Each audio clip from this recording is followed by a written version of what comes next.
جس کو میں نے نازل کیا، تصدیق کرنے والی ہے اس کتاب کی جو تمہارے ساتھ ہے، اور تم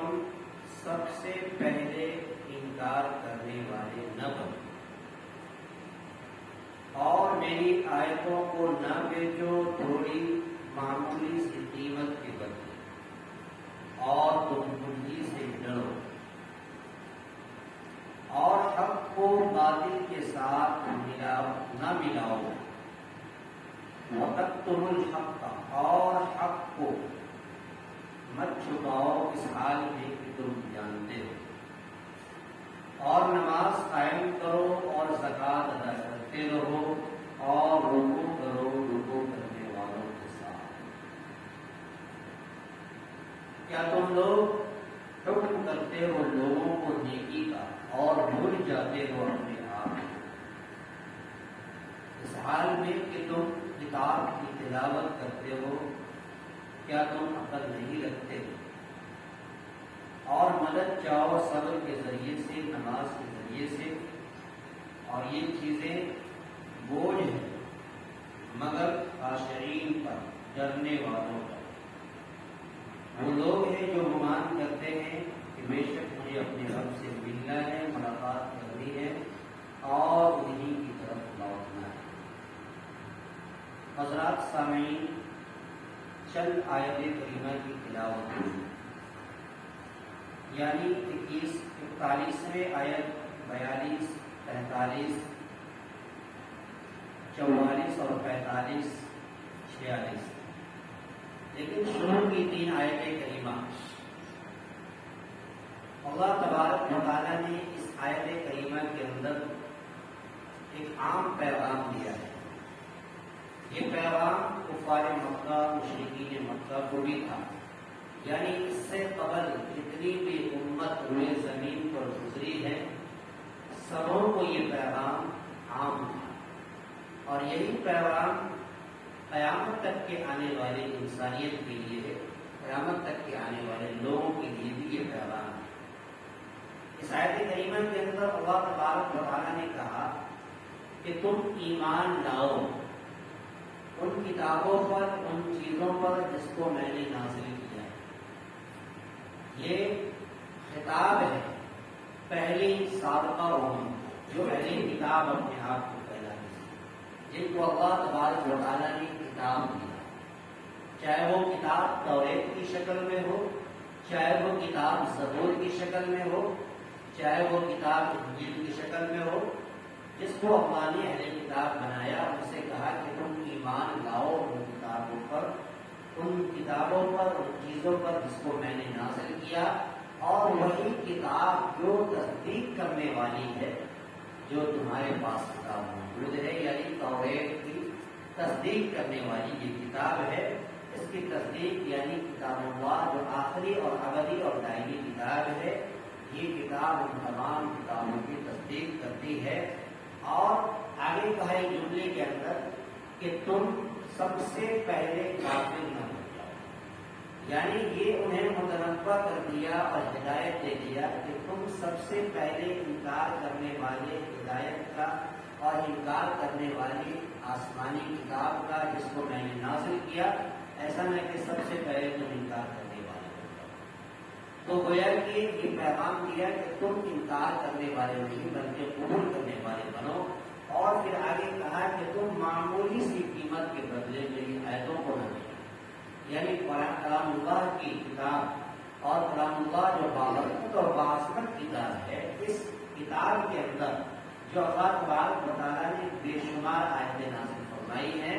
ان تمام لوگوں کو یہ خطاب کر کے کہا کہ تم معمولی سی قیمت کے بدلے میری آیتوں کو، میرے قرآن کو نہ بیچو۔ گویا کہ اس آیت کریمہ یعنی کلام اللہ اور قرآن مجید یہ خرید و فروخت کی کتاب نہیں ہے،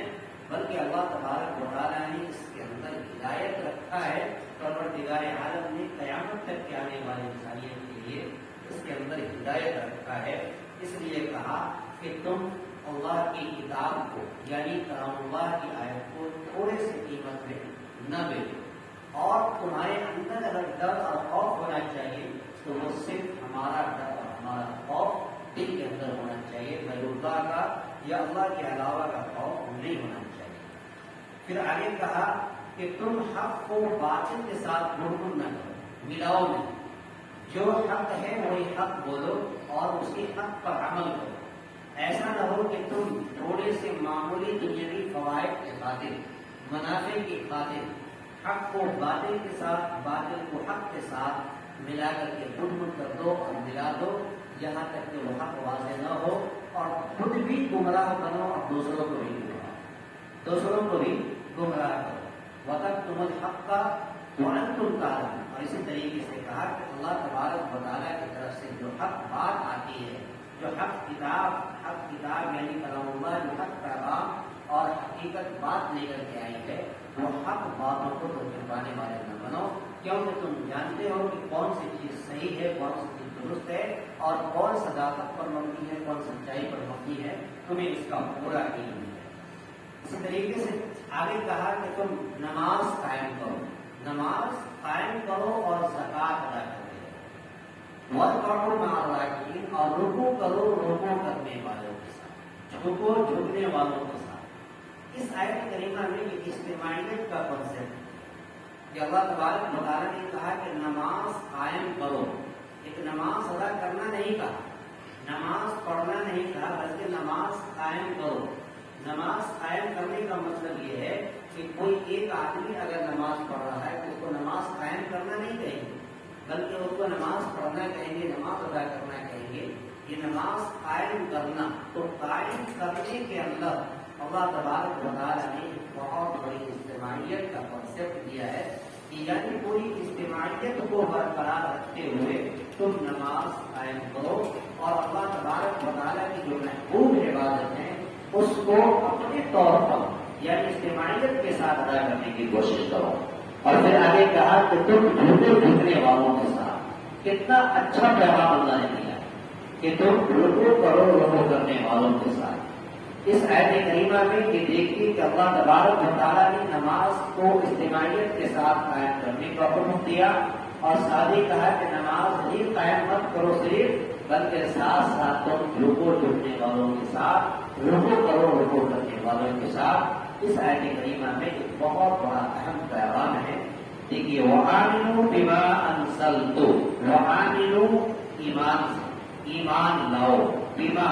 ان کتابوں پر، انزلت جس کو میں نے نازل کیا۔ دیا، مصدقا لما معکم،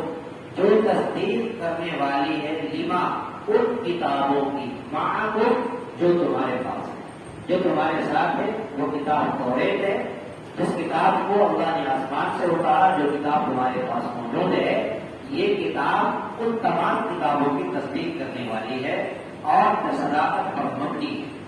وَلَا تَكُونُوا أَوَّلَ كَافِرٍ بِهِ، اور تم سب سے پہلے انکار کرنے والے مت بنو۔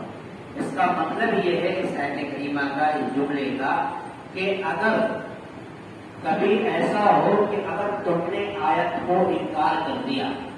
اب انکار کرنے کے بعد کسی نے تمہاری اتباع کیا، تمہارے ماں باپ، تمہارے بعد کے لوگوں نے تمہارے اتباع کیا، یعنی تم سب سے پہلے انکار کرنے والے بنے، تو گویا کہ جتنے لوگ تمہاری اتباع کرتے ہوئے انکار کرنے والے بنیں گے، پروردگار عالم ان تمام کو گناہ تو دے گا ہی، لیکن ان تمام کے گناہوں کا جو سبب بننے والے ہو وہ تم بنو گے۔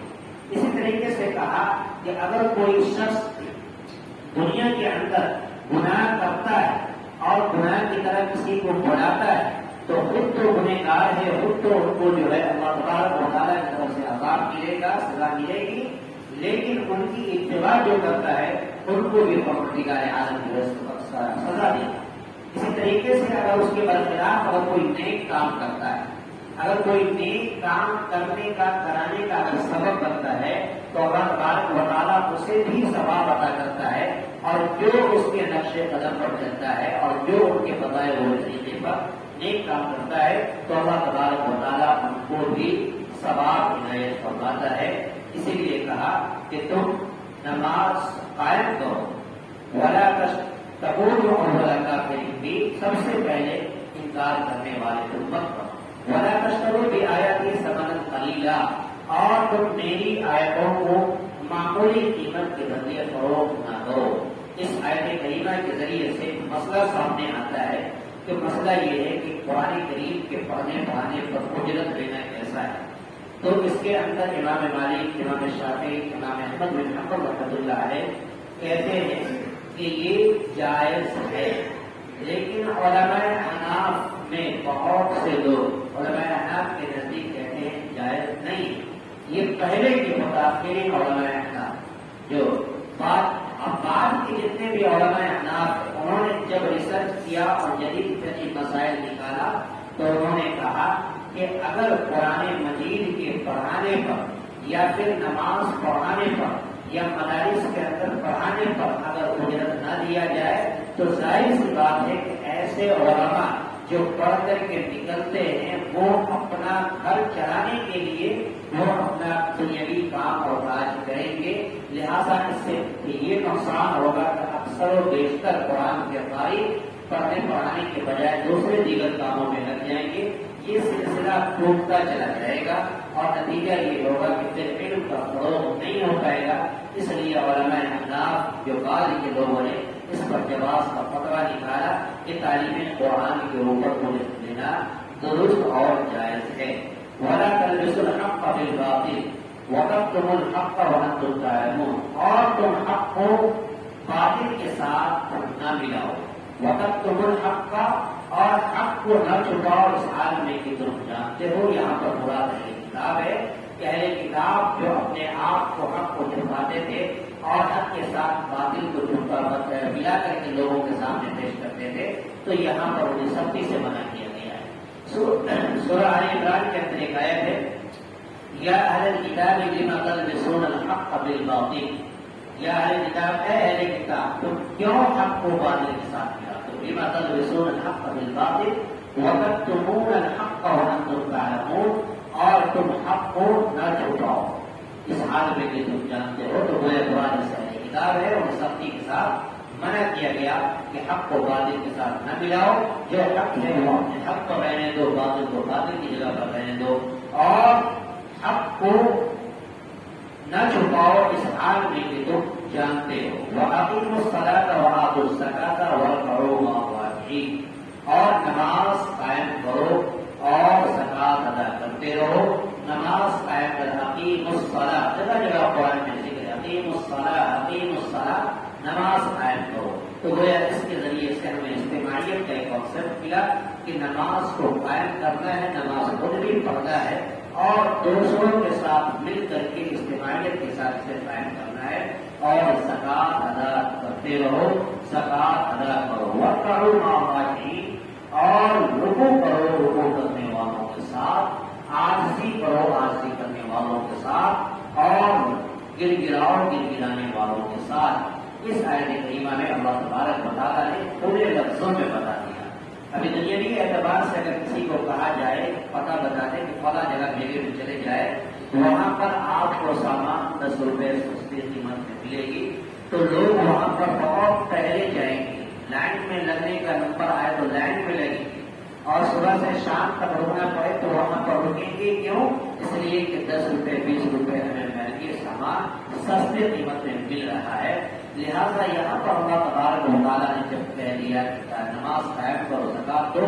اور رکوع کرو رکوع کرنے والوں کے ساتھ، لہٰذا ہمیں اجتماعیت کے ساتھ نماز کو ادا کرنا، قائم کرنا، اور نماز کے ساتھ جو ارکان ہیں نماز کے، اس تمام ارکان کو ادا کرنا، یہ ہمارے اوپر ضروری ہے. آج کی اس 3 آیت کریمہ کے ذریعے سے ہمیں یہ پیغام ملا کہ اللہ تبارک و تعالیٰ کی جو بھی آیتیں، جو بھی نازل کردہ چیزیں ہیں، ان تمام چیزوں کے اوپر ہمارا اور آپ کا صحیح طور پر ایمان ہونا چاہیے. اسی طریقے سے اللہ تبارک و تعالیٰ نے کہا کہ کلام اللہ